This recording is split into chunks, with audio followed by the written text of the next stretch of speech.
we started asking about it again, and then we quit asking about it, and then we started asking about it again, and then we quit asking about it, and now we're asking about it again in October. But frustrating, to say the least. Speaker Therese Terlaje, good morning. Thanks for joining us. Good morning, Chris. Good to see you. Right on. And I'm not sure where to start here, but I guess we can kind of start with this. So you guys were briefed by the military relative to some of the discoveries they made up there at the firing range, and I know that you had tried to get this meeting televised, right? And Yes.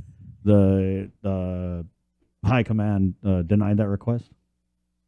They did. They said it. They couldn't do it. They cited Section 9 of the Archaeological Resource Protection Act. They also said this: the issue is, once the information is public, it is public to everyone, including those who have access to the areas in question and who may not have a historic lineage to these human remains. And I found that very ironic. Yeah. Because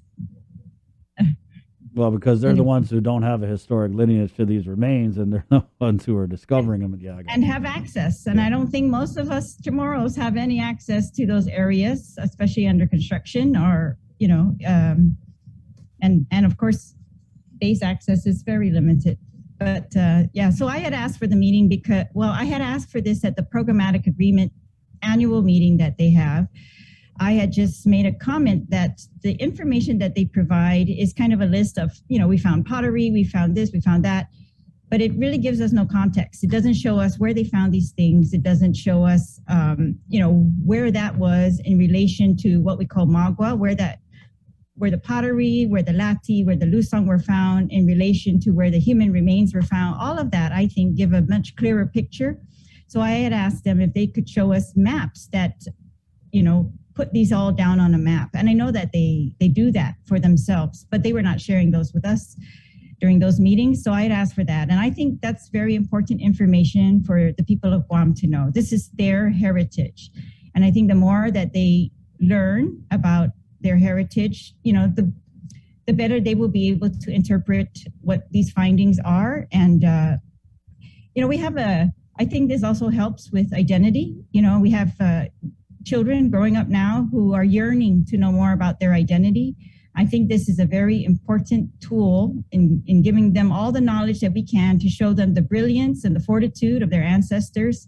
It's going to help them fight, suicide, fight drug use, and to really, we've seen this over the years, that identity is a big tool in fighting those things. So I want to give them everything that we can. I think this is their heritage, and we owe it to them to give it to them. And I don't want to wait years for the final archaeological reports to come out and tell us what they found there. I think we should be told all along. And I think it should be for us to also interpret, what that means, when they find burials at Magua, or what does it mean when they found burials at Saban and Fadang? And what does it mean when those were all, when all of the other remnants are cleared away, when all of the other earthen ovens, the lati, everything's cleared? What does that mean for us Chamorros?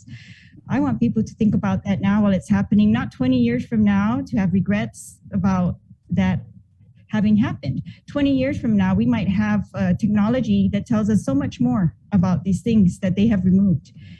And so I would like for the people of Guam to see this in its correct context, that these villages that we're talking about that are being cleared are sitting on top of cliff lines where known coastal villages also exist. And all of that worked together for the longevity of the Chamorro people, right? They were able to survive here because of the way that they lived. Madam Speaker, what about the One Guam approach? I remember back, and it wasn't in this administration, but we had this whole idea about a One Guam approach, where we went to the Congress, and it kind of seems like we could make such a bigger statement, because it's frustrating. I feel like we've been talking about this same issue, and we have been for, a couple of years now. But I mean, how much more of an impact do you think we could make if we truly had everybody just kind of on the same page, from, the governor down to the congressman? Because I'm pretty sure it would have more of an impact if more people from our government were kind of making these asks. absolutely. I truly believe the governor holds a lot of weight in this type of discussion, and that she says that's too much, you need to stop, they will do that because, this is, we need to lead. And I don't know. I feel like sometimes we've seen that, some of us are saying that that's too much. You need to leave those in place. You shouldn't be unearthing those things, or, we should be allowed to pay our respects, different types of things like that. And then there's other people that say otherwise. And yeah, a divided Guam approach has proven to be completely ineffective. That is a huge problem. You're right. And the more we can be united, the better. And I think that's why I'm trying my best to bring this information to the public, because if I can't get the leaders to move, I hope I can get the public, right? To at least know what's going on, the full truth about what's going on. And so, they can influence their leaders. And I've seen that work as well. So we've seen it. Leaders are very resistant to, stopping any of these types of projects, but it's the people who have demanded it, or at least, to be shown what is really there. Right. Yeah. I mean, to me, it was a great rallying point because we have this whole museum where, our kids theoretically, and don't we all want at the end of the day for them to be able to go there and learning about Japanese terracotta warriors is cool, but to really just take a deep dive into these discoveries that are being made and the knowledge that they're going to share. I mean, there's some very significant archaeological discoveries that they find and we just know nothing about. You're right. I wanted to move on here a little bit. We did a story on father and a daughter, original landowners of the property over there by Eagles Field. And I know that there's a list of probably about 18, I want to say, probable original landowners that I've seen anyway. And I know you had a hearing on this in April. And so anyway, I was able to interview Mr. Henry Tenorio Flores and his daughter. I don't know if you had seen the story, but they were kind of reacting to comments the governor had made on our air about how original landowners of property in that area where she wants to build the $1 billion health complex, how they were already compensated for land that was originally theirs. And, given the long history, it's kind of interesting because when Bree was here yesterday, she was talking about how when she first came to Guam and started reporting on news, so much of the conversation was about land taking and returning lands to the original landowners. And that's always been one of the big hot button issues on Guam is land, right? Because we have so little of it and there's a deep history of it. So I just wanted to get your reaction because they obviously felt very differently from the governor when it comes to compensation. Well, so do I, Chris, and I want to make that very clear. I think I am with those people who came before us, including Angel Santos, Mark Forbes, Ben Pangilinan, who said, many people actually, and they were able to get, I think, unanimous consent by the legislature. The governors all signed on to it at the time, that any excess land, any land that the military finds excess to them, not necessary, will be returned to the government of Guam. And when it is returned to the government of Guam, that the government of Guam will in turn return that to the ancestral landowners. And that was supposed to be in recognition of the unjust compensation that they had received. As you know, they had been supposedly compensated after the war. Well, all you have to do is read the land records. It's a very clear history that was not sufficient. It was nominal. And decades of these landowners lived in, poverty after that, many of them. And we've seen this. This is one of the reasons why the Chamorro Land Trust was implemented as well. But the government of Guam at the time made a commitment, a very clear commitment, that if the land is returned to the government, we are going to try to return this to the ancestral landowners. If we can find them, we can identify them. And that's why the Ancestral Lands Commission was created. And so I would like to see that. I don't want to create some new policy where we intentionally bypass the Ancestral Lands Commission and intentionally ignore that policy that we have had for so many years, and that is really it was a justice policy, right? Despite everything that the federal government might be telling us, we wanted to do right by the people of Guam. It's like war claims, where we are paying ourselves war claims, because of the injustice that occurred. Same thing with the land. We recognize the injustice that occurred in the land takings, the continued injustice over decades, and that we wanted to make that right as best we could. It's very hard to do that decades later, right? Yeah. But the government of Guam adopted a policy to do that. And I stand with those landowners that I think that that land that is excess to the military should be returned to the government of Guam.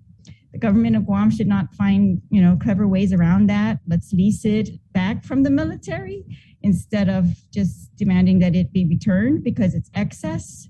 That's a huge departure. That's why Angel Santos is one of our heroes, because he fought that, right? He showed everyone that it is right to return this land to landowners. And it is right that if land is not necessary,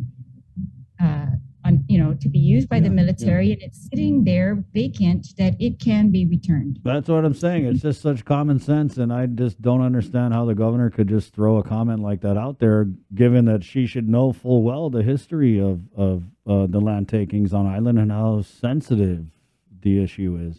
But Speaker, and when you're talking about, you're kind of implying that they're enlisting clever ways to get around this. And so we did reach out to John Birch from the Guam Ancestral Lands Commission, and he provided just this little tidbit information to us. Should the property be returned, public law 21 GCA Chapter 80 mandates that the Guam Ancestral Lands Commission return the property to the original landowners. Should the property be kept by the government of Guam for continued public benefit, then the original landowners or heirs will become members of the land bank. But you're right. This is interesting because the government of Guam is not necessarily getting the land back. They're getting what the governor has described as a license to use the land long term. But anybody who's not an idiot knows that the military is not going to take this land back after 50 years if we got $1 billion health complex sitting on top of it, right? So for all intents and purposes, Gov Guam is getting the land back.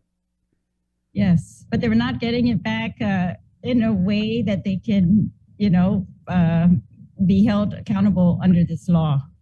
That's why I think it's creative. And it's unfortunate for the landowners because nobody stands up for these landowners. That's why I had this hearing in April. And so I'm very glad you did the story as a follow-up. That's excellent that we can hear from them directly. Because what I was trying to do was put some motivation with the Ancestral Lands Commission to notify them, even in advance of any land return, that this is what's being talked about. I don't think many of them are aware that it's their land that they're talking about. And no. I got to beg to differ just a little bit because I went into this interview just through research. I was able to find this Mr. Flores and his daughter, and Speaker, they were very aware, and they. Well, that's good because. When we had the hearing in April, the ones that came in were not aware. So we had asked them. And then I asked Ancestral Lands Commission to send out notices to all of those who own property in that area. Now, we don't know exactly which property, the governor is going to put under a license with the Department of Defense. So I don't know exactly which, but we're kind of guessing. And we should know, though. She should have come out and said, this is the property, everybody. This is where we're going to build it. There's no transparency with this whole process. But that's what was brought up when we had the hearing on the hospital here, when we had our budget, when we had our session regarding that bill for the financing of the hospital. That's exactly what I brought up. It's like the legislature should know a lot more about what we intend to do as a government in regards to this hospital, including the land issues, before it signs on to financing, and we are desperate for a new hospital. So we are agreeing to financing, but I don't think that for even a moment, we should shirk our responsibilities as to, knowing everything. It's very irresponsible. Legislatures in the past never did that. They never said, you can have financing, do whatever you want. No way. They said, let's see your plan. Let's see, how you're going to get this land. What are the restrictions with the land? What is the covenant the government of Guam is entering into to get this land? What are we going to owe? And so I also sent a follow-up to Department of Land Management.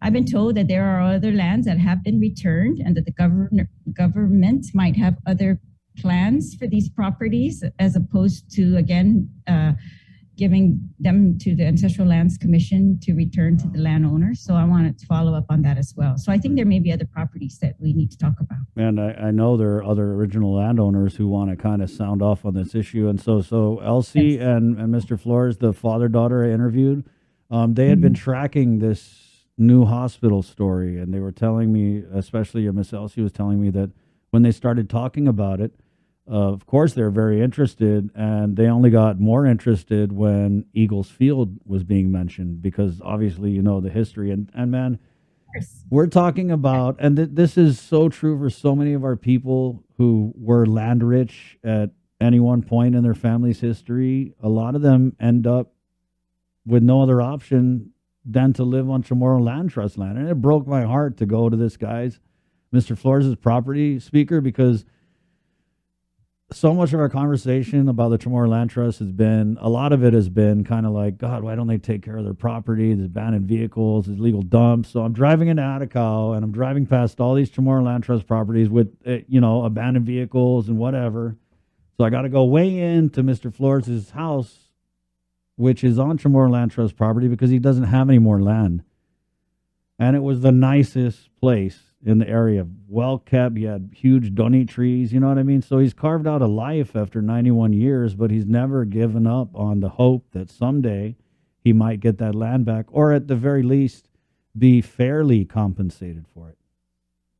Yes, I agree. And we get calls in our office every day since we had that hearing in April, not every day, but regularly, from landowners who hear about the story and try to follow up on their particular property. So yeah, we have a list of all the landowners who may be affected, but of course we're talking generations later, right? So some of these have passed and now it's their children or grandchildren who need to follow up with this. And that's where I think we might lose some people, but I don't want to do that. I want to find them. Yeah, I just feel like the whole process should have been more genuine. I mean, if the governor is going to use this land, and if she knows the history, she said she did her research, then she should have known that, there are people that you should contact them and tell, and I mean, if anything, if you don't want to compensate them fairly, ask them, hey, are you okay with this? Do you support, what we're going to do with this property? At least, don't just ignore them, because these people don't have a voice. They just don't have a voice. We're talking about, and you say the children, the heirs. Well, Mr. Flores is not an heir. He's a living original landowner, right? And he's only got a little bit of time left. And so I just wanted to be able to, through our news, amplify that voice, because it was pretty voiceless outside of your hearing way back in April. Speaker. I'm glad you did, yes. And some of the other senators have also raised this at some of the public hearings we've had, but the issue is we get no answers, no real answers from those who are appearing before us in these hearings. They just say we don't have that information, and it kind of dies there. And so really, yeah, it's been a struggle to continue to talk about it. And I'm hoping Ancestral Lands is going to bring this up at their next meeting, so I'm hoping that they will make a very strong effort to contact these landowners and make them aware of what is going on. Thank you, Madam Speaker. Thank you so much for your time this morning. Thank you. Take care. All right, Speaker. I want to thank you guys for continuing to,